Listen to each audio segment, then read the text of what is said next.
Good evening, friends. Welcome to the live daily editorial discussion and daily answer writing. Okay, in these sessions, I pick up an important editorial from the newspaper and I analyze the editorial. Then I pick a question from the daily practice sheet and I try to write a model answer. Along with that, I also help you understand how to basically make use of editorials. Okay, so let us begin with the session.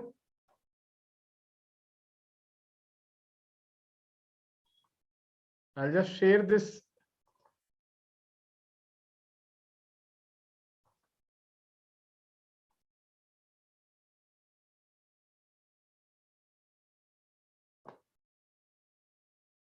Okay, this is the editorial today. Okay, this is the editorial today. The topic of the editorial is the institution of governor. Is the institution of governor subverting the federal structure? Is the institution of governor subverting the federal structure? So, before I begin to discuss this editorial, let me just briefly explain to you what do we mean by federal structure.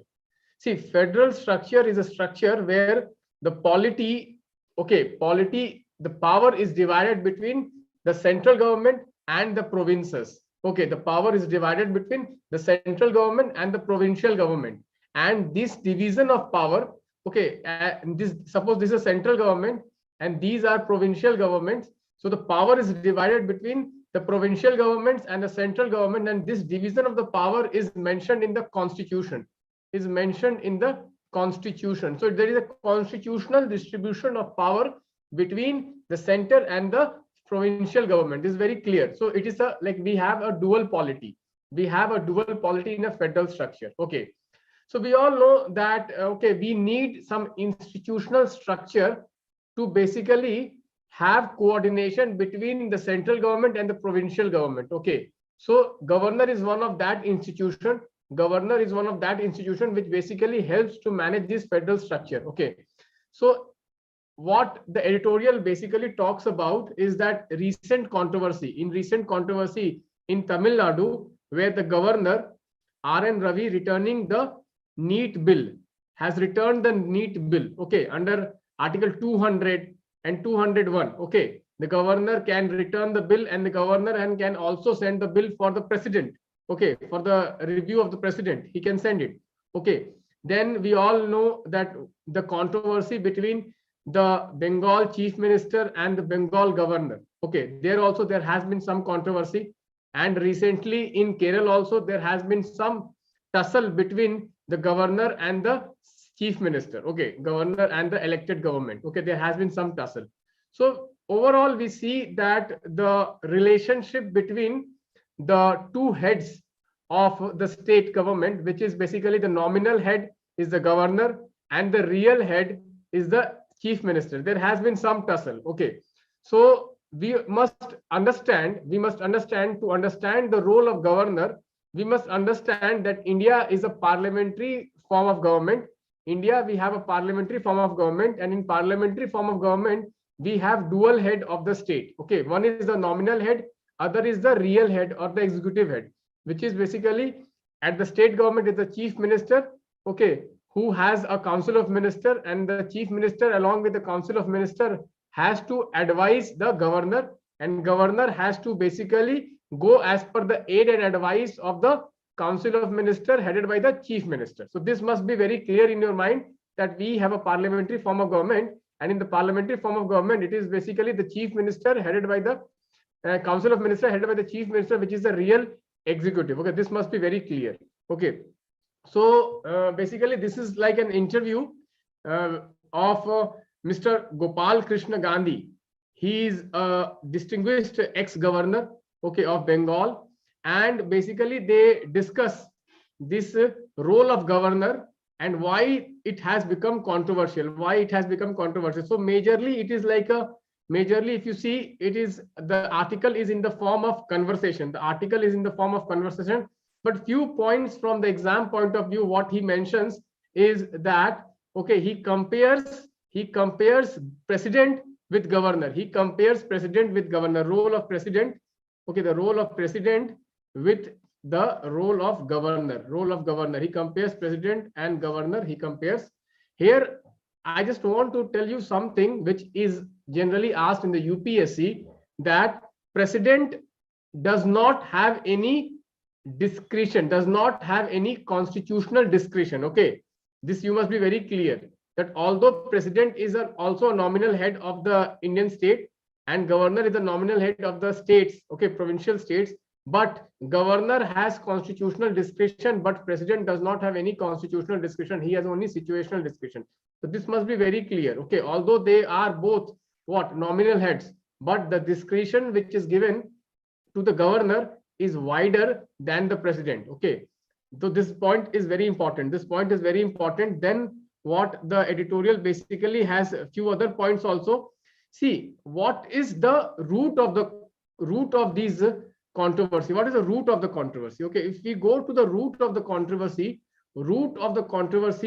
between the CM and the governor is basically the process of appointment, the process of appointment of governor, process of appointment of governor. I would like to ask you, okay, please write in the comment box, what is the process of appointment of the governor? Okay, the process of the appointment of the governor is basically what? He's appointed by the president. He's appointed by the president. Effectively what? He's appointed by the central government. He's appointed by the central government effectively, because president has to act as per the aid and advice of the Council of Ministers headed by the Prime Minister. So it is effectively what? Effectively, it is the central government who appoints the governor. Okay, and governor is there during the pleasure of the president. Okay, there is a term that there is no fixed term of governor. He basically stays till the pleasure of the president. Okay, doctrine of pleasure. It is called doctrine of pleasure. Okay, so because of this, what happens? Because of the appointment system, and because of the removal process which is there in the constitution, what happens is that generally it has been seen that governors, they become what? They become like an agent of the center. They become like an agent. No, like the perception is that they become like an agent because they are appointed by them. There is no consultation with the chief minister. There is no consultation with the state. And at the same time, he can be removed at any time by the central government. He can be removed by any time at the central government. Okay. So if you go to the crux of the problem, crux of the problems are twofold. First is that the discretionary power given in the constitution, to the governors. And the second is the root cause is basically the appointment system. See, I'm not going deep into the editorial. It is not an editorial. Basically, it is a conversation between basically the gentleman who has written this and Mr. Gandhi. Okay, Mr. Gandhi, there's a conversation going on. So I have picked all important point from the exam point of view, from the point of view of your core subject. Okay, I'm not here to discuss the political news here, but I'm going to give you the concept which is behind that. Okay, so that is the crux of the problem, discretionary power. So let me just list down the discretionary power which is given to the governor, I'm talking about constitutional discretion here. Constitutional discretion, my friend. So one discretionary power we all know is Article 356, which is the president's rule. Article 356, which is the president's rule, my friend. It's a constitutional discretion. Then there is Article 200, Article 201. Then it is a 5th schedule. Then it is a 6th schedule. Okay.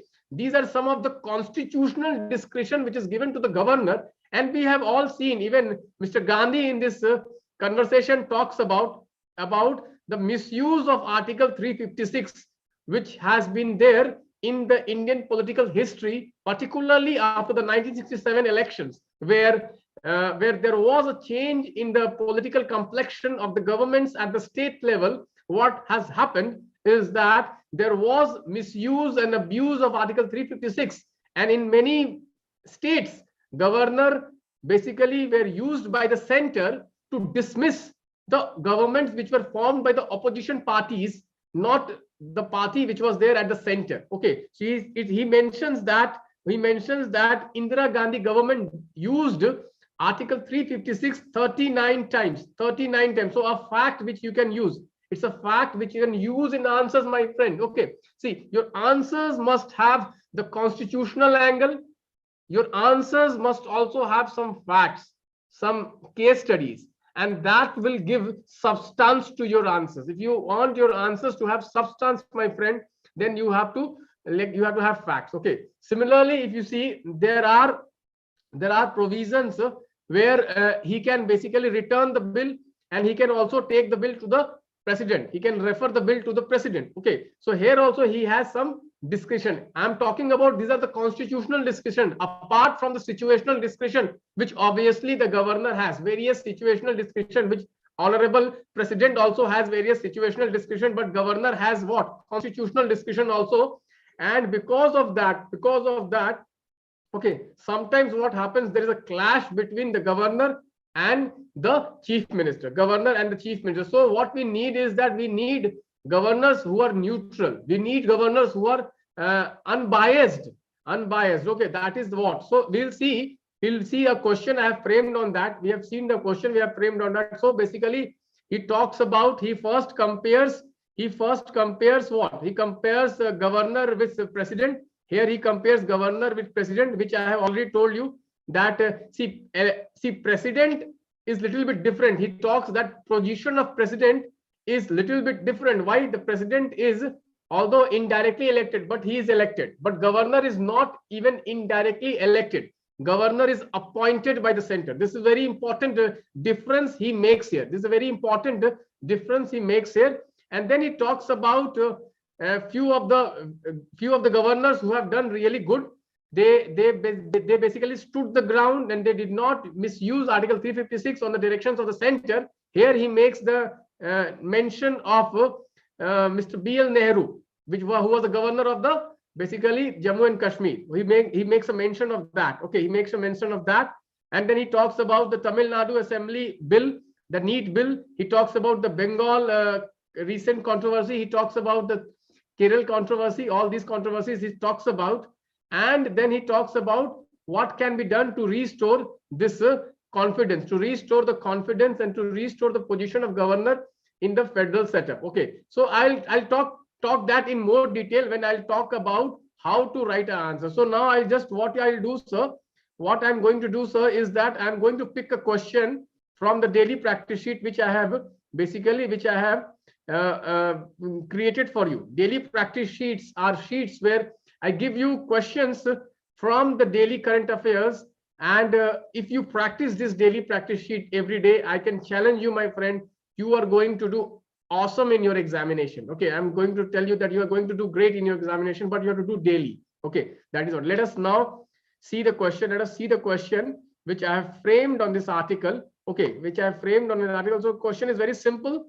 Okay, is the institution of governor subverting the federal structure of the India? Federal structure of the India, my friend. So what you have to write in the introduction, basically what you will write, you will basically start with the context. You can start with the context. Always I have emphasized that in the mains, in the GS mains, better start with the context. You can start with the recent controversy in Tamil Nadu, in West Bengal, in Kerala. Okay, the position of governor has come into limelight. The position of governor in the federal setup has come into limelight. Okay, that you can, this is the context you can give. This is the context you can give. Then what you will write, first what you will write is that what is the position of a governor? What is the position of governor? You can write that there are two opinions. There are two opinions. One is what? He is a link. He is a link between the center and the state. He's a link between the center and the state. Okay, center and the state. Then the other contrary opinion is that he is an agent of the center. He is the agent of the center. He is the agent of the center. So what has led to this? Obviously, link between the center and the state. The first opinion is the link between the center and state is what our constitutional makers have basically envisioned the role of the governor. The constitutional makers have envisioned the role of the governor as a link, as a linking pin between the center and the state. Linking pin. He's like a linking pin. Okay. He will manage the federal relationship. The governor would manage the federal relationship so that there is a smooth relationship between the center and the state.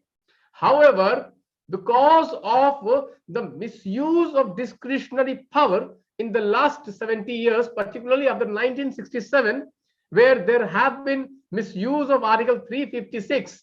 Okay, there is an opinion among the state governments, okay, particularly the governments where the opposition party is in power, that the governors are behaving as an agent of the state rather than a link between the center and the state. This you can mention. Here you can mention the datas like misuse of Article 356, like 39 times, 40 times, 50 times. You can mention, okay, like more than 70 times or 80 times this has been used. You know, I would like to mention here Dr. Bhim Rao Ambedkar. Okay, Dr. B.R. Ambedkar, when the constitution was being debated in the Constituent Assembly, when this Article 356 was debated, okay, you know what he called? It will be a dead letter. It will be a dead letter. Article 356 must not be used. Okay, it should be only used during emergency situation. So he said that it is a dead letter.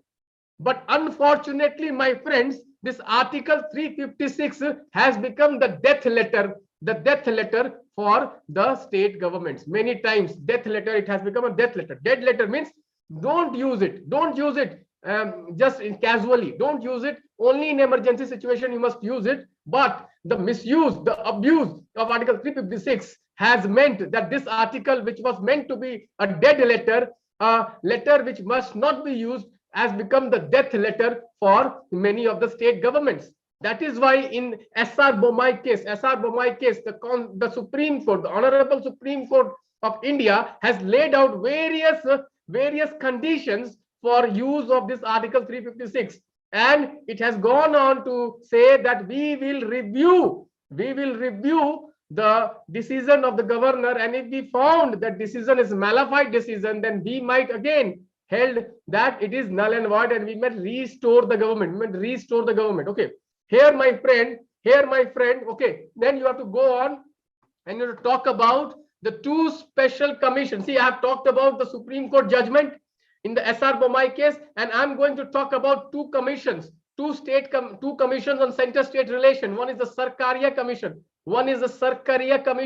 and other is the Punchi Commission. These two commissions are very important. You know, Sarkaria Commission in the year 1980s has gone deep into the federal relationship and has critically examined the role of governor, and it has found that the role of governor is very important for maintaining this federal balance of the Indian Constitution. However, there needs to be some reform in the appointment system and in the removal system. Do you know, Sarkaria Commission has suggested 5 recommendations as far as appointment of governor is concerned, and Sarkaria Commission said that, okay, only people of eminent character, eminent in various walks of life must be appointed as governor. First point. The second point, Sarkaria Commission has said that only people from outside state must be basically appointed as governor in the state. Third point, he said that Sarkaria Commission said that governors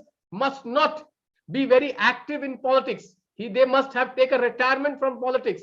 Fourth, the governor should not interfere in day-to-day politics like that. So it has laid down various basically the criteria for the central government for the appointment of the governor. Similarly, my friend, Punchi Commission has gone a step forward. And said that we must implement the Sarkaria Commission, and we must have this criteria while appointing the governors.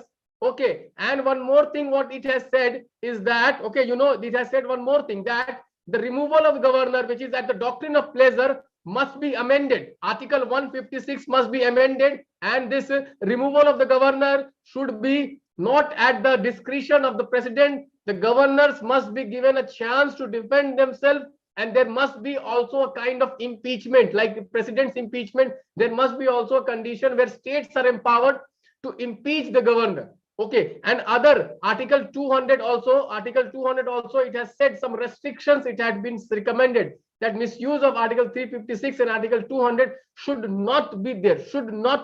Okay, my friends.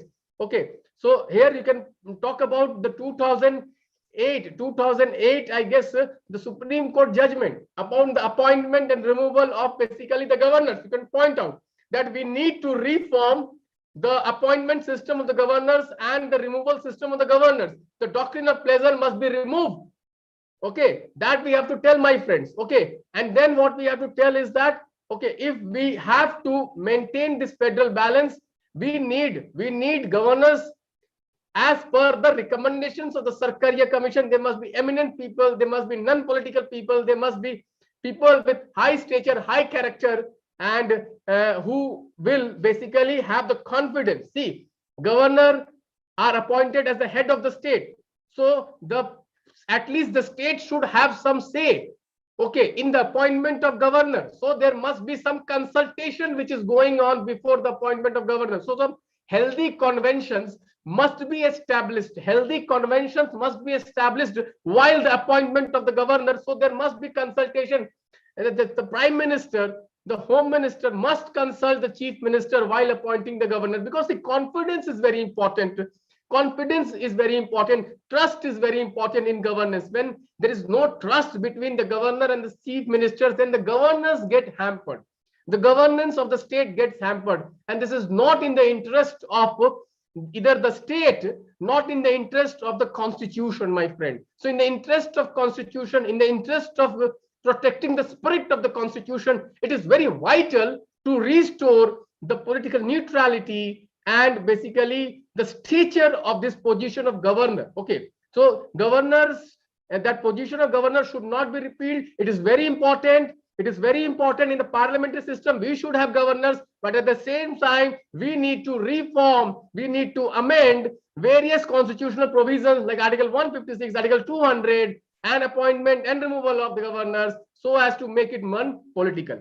So this was the discussion today, my friend. If you like the discussion, please hit the like button. Please subscribe to the channel, and please share with your friends. Please share with your friends. If you like these discussions, if you like the way I have been sharing various, I am not just discussing the editorials. My point is not to discuss the editorials. My point is to give you more information, more than editorials, teach you how to do answer writing,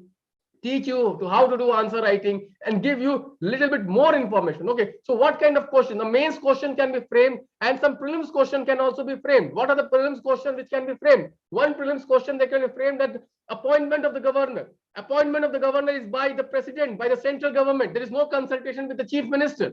And then the tenure of the governor. Governors do not have any tenure. Governors do not have tenure. They have they basically the pleasure of the president. Okay, there is a pleasure of the president. He can be removed anytime. Okay, so there are some questions which can be framed as far as prelims is concerned on the governor. So you can expect this year prelims 2022 at least one question from the president, from the governor. It can be either on the appointment system, either it can be removal system, or either it can be on the constitutional and the situational discretion which the governor enjoys.